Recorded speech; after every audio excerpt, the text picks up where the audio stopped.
That's part of the multiple choice for sample test number 4. Again, we are still in non-calculator territory.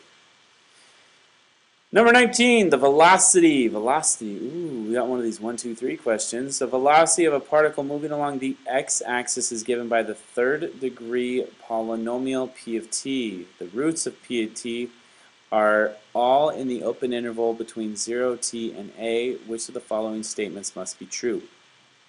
Okay, so think about these words as a picture. Let's start with that. We got a third degree polynomial p of t. So that means that we have some type of cubic graph. And the roots are between 0 is less than t is less than a. So that means we're going from 0 and we got a t in here and an a in here somewhere. And we have at least one root. If it's cubic, that means it's either going to look like this, or it might even do a double dip, or a double dip the other way. Either way, it's going to look like one of those things. So let's see what's happening. And by the way, this is given to us as velocity. We don't know about position or anything else yet. The velocity of the particle will be 0 at least once and at most 3 times. That is true because it's a third degree polynomial. So the most number of roots we could have is 1, 2, 3, or like this one. But it's for sure going to cross at least once. So we know that's true. In the interval, the particle moves both left and right. That's also true. Do you know how I know? Because if I'm on both sides of the axes, those represent left and right movement, as in positive and negative movement, positive to the right and negative to the left. So no matter where I start or finish, I hit positive and negative at least once each. That's negative, by the way, there.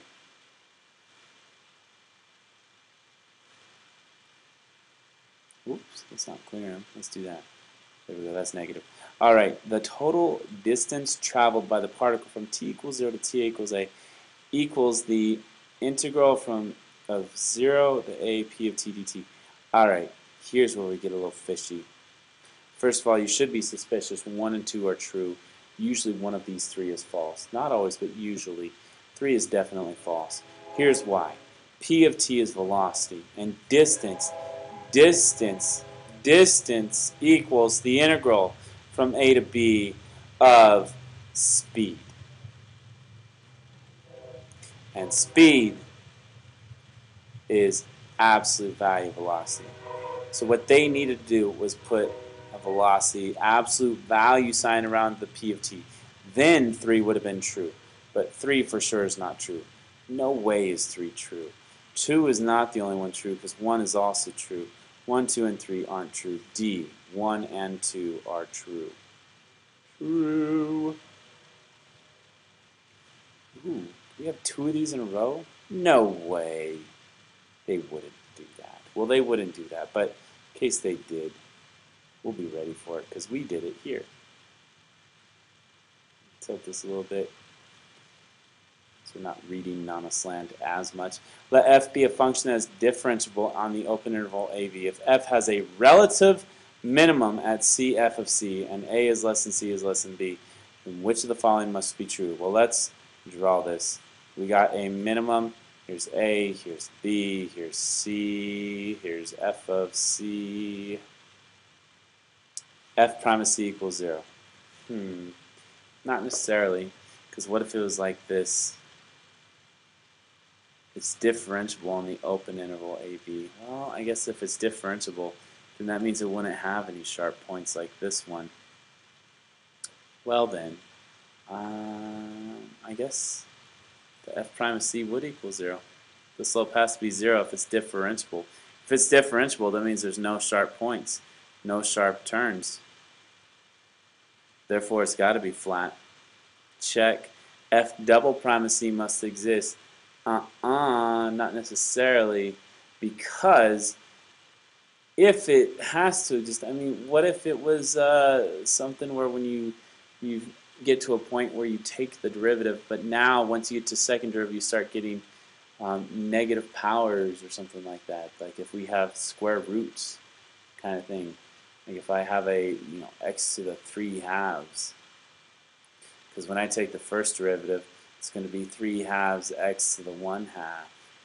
But then once I take the derivative again, that's going to be 3/4 times x to the negative 1 half. Whoa, we got denominators, and once you have a denominator, now you have the potential for non-existence. So we don't know that it exists because it might not. We don't know the function. If f double prime exists, then f double prime of c is greater than 0. True, true, true, true, true. Why? In order for something to be a minimum, that means the concavity on either side has to be going up. So 1 and 3 are true. 2 is not. 2 is not. Not only 3, not only 1. 1 and 3. Number 21, a solid has a circular base of radius 3. Okay, so we know that this has a radius of 3. If every plane of a cross-section perpendicular to the x-axis is an equilateral triangle, then its volume is, ooh, okay, I see what's going on. Do you see? Well, let's see if we can all see. So we got this base. It's circular. Now that looks oval. If I were to look down from the top, it would look like this. And then what we're trying to do is we're trying to find if this is our kind of cross-section here, and this becomes like an equilateral triangle.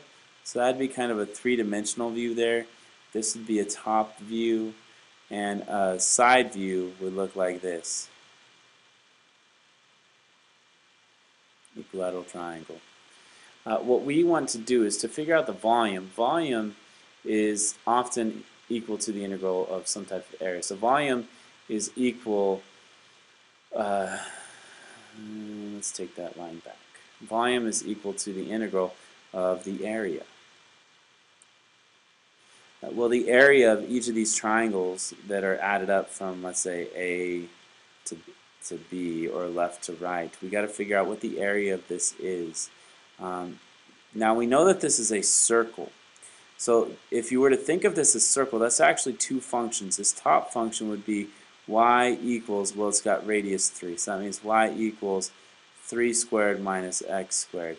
And on the bottom here, this would be y equals negative square root of 3 squared minus x squared. And then if I were to think about these as equilateral triangles, this is, let's say, this distance here. My base, this blue line, is 2 times 3 squared minus x squared. And if you do the algebra of this top minus this bottom, you would get this. This line right here equals this. So that's this base here, 2 times 3 squared minus x squared. Then what we're looking at is what's the area of this triangle in terms of this base? Well, if I have an equilateral triangle, that means that this is 60 degrees, this is 30, and that means that this is 2 times square root of 3 squared minus x squared. And this height here is actually going to be half of that, but then also times square root of 3. So it's going to be square root of 3 times this piece. Square root of 3 times, let's say, square root of 3 squared minus x squared. So the area of each triangle, one triangle, is going to be equal to square root of 3 times square root of 3 squared minus x squared times square root of 3 squared minus x squared. Wow, that's a lot of work. We're almost there. So that means we're going to have square root of 3 times this times itself, and square root of something times square root of the same thing is equal to just that thing. So then we have 3 squared minus x squared here. That's our function. And we have to integrate it from a to b. In this case, that's from negative 3 to 3. How do I know that? Because it's got a radius of 3. Wow, this is a tough problem. This is a really hard multiple choice problem. This is like that one that they only give to the 5-point scorer type people. So we got the volume then equals the integral of the area from -3 to 3, which equals square root of 3. We can pull that out because it's a constant, times the integral from -3 to 3 of 9 minus x squared. And if I were to do the antiderivative of that, that's going to be square root of 3 times 9x minus x cubed over 3 evaluated from -3 to 3. Notice that I'm going to have some positives and negatives in here. So I'm going to have square root of 3. That seems pretty consistent there. I just got to figure out what's inside this parentheses here. Is it going to be 36, 24? What is it? So 9 times 3 is 27. 3 cubed over 3 is going to be 27 over 3. I'm going to leave that like that. That's my top. Minus my bottom. My bottom piece, if I plug in -3, is going to be 9 times -3 minus, and then -3 cubed is going to be -27 over 3. And that's going to become positive here, but then negative once I put those together. So altogether, this is kind of weird. 27 thirds negative, and then minus another 27 thirds. That's 9. So we really got 27 minus 9 minus, and then in here this is 27 negative 27 plus 9, which is really negative 18. That's going to be plus 18 because of that negative. So we got 18 plus 18 is 36. Oh my gosh, that was so long. I can't believe we had to do all that work just to figure out that 18 plus 18 equals 36. This is a ridiculous question, guys. I would not expect this on the AP test. Well, maybe, because they go crazy sometimes. But wow, that was crazy. Okay, this one, substitution u equals 25 minus x squared is made, then this becomes okay. So here's our key. Our key is u equals 25 minus x squared. Let's start by finding out what dx equals, because if I were to look at this, I know that I'm going to have the integral. Well, first of all, I need to solve for x. So that'd be u minus 25 equals, actually, let me redo this real quick. If I do 25 minus u, that's going to equal x squared. And then if I square root both sides, I got x equals square root of 25 minus u. Is that what I want to do? No, I don't even want to do that. Why am I doing that? Why are you doing that, Mr. Butler? I don't know. Because I'm tired. But I'm trying things just to keep my brain going. That's what you do on the AP test. Just keep going. Don't stop. Because when you stop, you lose momentum. U equals 25 minus x squared. Notice that these limits are in terms of x. So I need to translate that. If I plug in 0, u equals 25 minus 0. So then that's going to be a 25 down there. If I plug in 3, u equals 25 minus 9, because x squared is 3 squared, so that's 9. So that's going to become 16. So then I have the integral from 25 to 16. Now, if I were to try and find du, that equals negative 2x dx.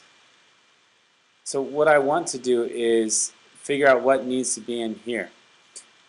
So I have the x. I need a negative 2, so I'll multiply a negative 1/2 on the outside. So I got negative 1/2 on the outside, and then we got just u du, but the u square rooted on the inside.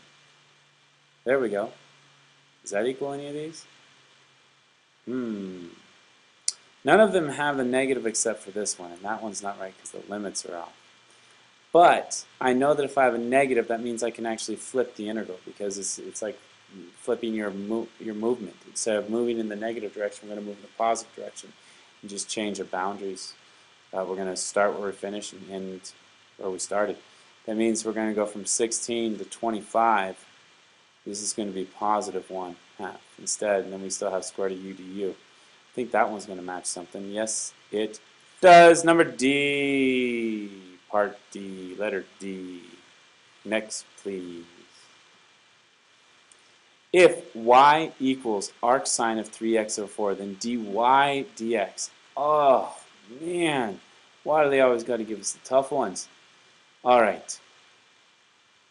That means that sine of y equals 3x over 4. That's what's really saying here. Okay, so then what we need to do from there is figure out how we can get to dy dx from this. How did I get this? Well, I took sine of both sides, and sine of arc sine reduces, so then sine of y equals 3x over 4. Now, once I'm here, I'm going to draw a picture, just because I probably need it. Sine is opposite over hypotenuse, meaning that this is 3x, this is my opposite. My hypotenuse, then, is going to be 4. And to find this piece here, I know that a squared, or a equals, pardon me. If I know that a squared plus b squared equals c squared, Pythagorean theorem, then I know that a equals the square root of c squared minus b squared. Just doing some algebra in there. So in here I have the square root of c squared minus b squared, which is 16 minus 9x squared. I need to know that because I'm going to be taking the derivative of both sides of this function. I got sine of y equals 3x over 4. And if I take the derivative of both sides, the derivative of this side, the derivative of the outside is going to be cosine, and then leave the inside alone, then it's going to be times dy dx. So cosine of y dy dx equals the derivative of this, which is just 3/4. So that means I'm going to do dy dx, getting dy dx by itself, equals 3 over 4 times cosine of x. Wouldn't it be convenient if I knew what cosine of x was? Wow, I have a triangle that shows me all this, because cosine of x, or cosine of y, is that what we're doing? Cosine of y, pardon me, here's y. Cosine of y is equal to adjacent over hypotenuse, the adjacent over the hypotenuse. And the adjacent in this case is square root of 16 minus 9x squared, and the hypotenuse is 4. Now it's 1 over that, so that means I'm going to flip this. So dy dx equals 3 over 4 times 1 over cosine y, which equals 3 over 4 times this flipped, which is 4 over 16 minus 9x squared in a radical. Things reduce, so dy dx is just equal to 3 over, we got a radical in here, 16 minus 9x squared. 3 over 16 minus 9x squared is e. Terrific. Ooh, I like pictures. I'm a very visual person. Which of the functions sketched below is increasing at a decreasing rate? Ouch! That hurts my head. Okay. So, let's think about this. In terms of algebra, we got f, f prime, and f double prime. So we don't know exactly what f is, but we know that f prime is increasing. Why? Because it says it's increasing. Forget about the second part of the thing just for a second, the second part of the phrase. It says it's increasing. That means it's going up. That means f prime is positive. But the rate at which it is increasing, so it's going up, but it's decreasing, or the rate of its rate is decreasing. So it's got a positive slope, but a negative concavity. Boom. It's increasing, yes it is, but it's not increasing here as much as it was there. See, this slope here is greater than this slope here. That's how C is the answer. A is increasing, but so is the rate at which the slopes are increasing. So this slope here, let's say this was like 1/2. This slope here is like 2/1. That's getting bigger. That's not right. This is decreasing, so that one's out. This is decreasing, so that one's out. This is decreasing, so that one's out. Would have been A or C. C is the correct answer. At each point x, y on a certain curve, the slope of the curve is 2y over x, and the curve is a, in other words, it's saying that the slope dy dx is equal to 2y over x. Well, that's interesting. Because I can actually solve this differential equation. It's separable. So I can have dy over y equals 2 over x dx. If I take the integral of both sides, that's going to give me natural log of y equals, I can factor out this 2 and then put it back in later as I need, 2 natural log of x plus c, of course. If I take the e of both sides, that means I'll have y equals, well, this 2 can go up to the top here, so it's really natural log of x squared. It's going to be c times x squared. So it's quadratic. It's a parabola. That's kind of cool. How do I know that? Well, I know that e to the 2 natural log of x plus c is really e to the natural log of x squared plus c, which is really e to the natural log of x squared times e to the c, which is e to the natural log of x squared times just a constant, and then these reduce, so it's just x squared times a constant, which is c times x squared. So I did all this to get here, and then I noticed that it's parabola. Number 26. Ooh, these are fun. You know why these are fun? Because they're easy. They're easy if you recognize that it's in the format f of x plus h minus f of x all over h, and we're taking the limit as h goes to 0. This is f prime of x, and that's your key, knowing that it simplifies to just f prime of x. So if we know f of x, we can take the derivative. In this case, f of x equals tangent to x. So I need to figure out what's f prime of x. That's what it's asking me. Well, f prime is the derivative of tangent to x. And the derivative of tangent of u is equal to secant squared u times u prime. Well, that means we're going to have secant squared 2x times 2, or 2 secant squared 2x. Part D is our answer. What was the key? Noticing the format, then saying, here's my f of x. Then saying, what's my derivative? That's it. 27, 2 more to go. What is the area of the shaded region in the figure below? Well, that's not too bad. The area is just the integral. And the integral from 0 to here. Ooh, sine of x over 2. Oh, that's interesting. So they didn't give us our left and right boundaries. So we know it's from left to right of sine of x over 2. So we got to do a little problem solving here. We got to figure out when does sine of x over 2 equal 0. Well, I know that it does happen at x equals 0. That's pretty sure.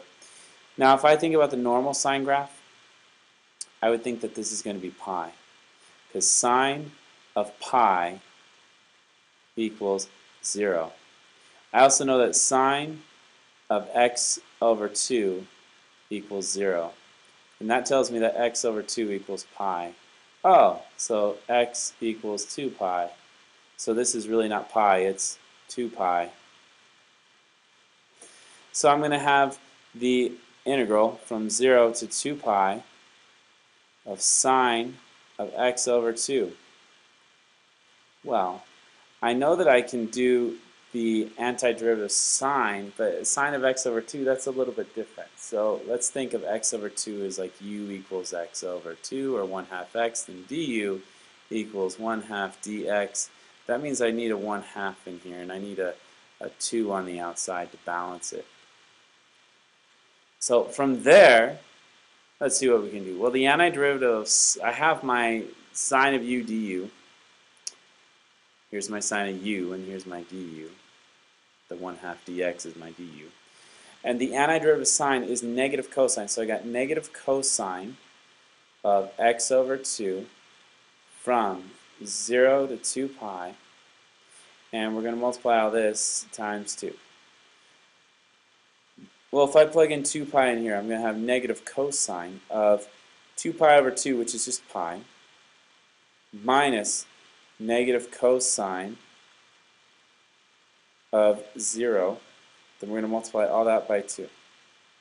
Cosine of pi is negative 1 times a negative, that's 1, minus negative cosine of 0. Well, cosine of 0 is 1 times a negative. This is really a plus if we think about it like that. So it's just 1 plus 1 on the inside. Then we have the 2 on the outside.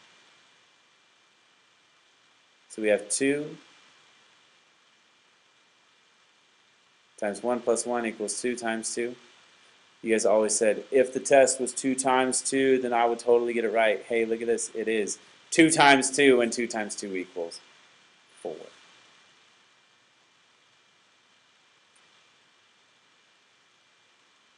Scanning through the work, just showing you what we did. Hit the pause if you need. We're moving on. Is this number 28? Yes, it is! Let f be a continuous function whose derivative is given by this and this. Well, for what values of x does the graph have a point of inflection? For there to be a point of inflection, something has to happen. F double prime of x has to change sign. Okay. Let's see when that happens. Well, when we are less than or equal to 2, the f double prime of x is going to be equal to 2x for x is less than or equal to 2. And for x is greater than 2, it's going to be equal to 1/2 x. What would that look like? Let's see if we can maybe sketch a graph of this. I think we could. I think we can do it pretty quick too. So we got an x and y axis. I know that I'm going to switch at. Be sure to mark that point. And then we got 1, 2, and at x equals 2 we're going to be changing here. So if I'm greater than or equal to 2, my derivative is 2x. So it's going to be looking something like this. And after that, it's going to be 1/2 x.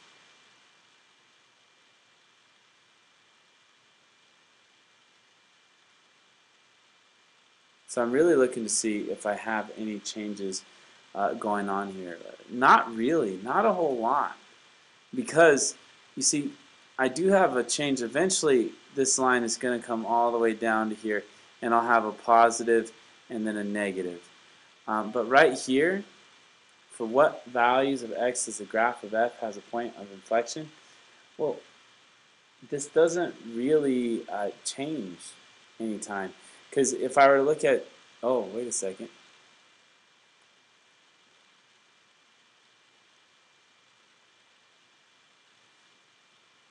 Let's regraph this real quick.